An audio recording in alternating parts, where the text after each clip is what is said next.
Hey, the seller sent me this dash camera for free, so I'm going to check it out and give you my thoughts. So here's a close look at the camera itself.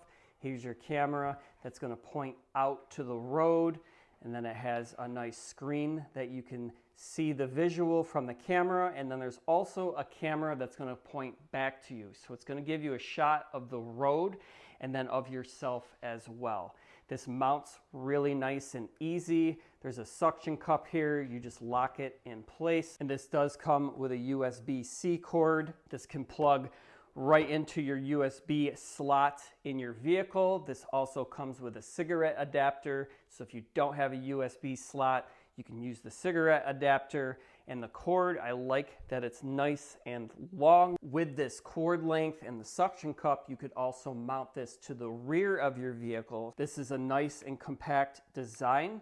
It's really lightweight. I like how it's smaller because you don't want something huge in your windshield because that could block your view. I like the nice modern looking design of this. It's nice and simple. And then you have a micro SD card slot on the bottom. This will loop record. So as you're driving and you have the record function on, it's going to continuously record. You got some nice buttons on the bottom here. You can cycle through the record options.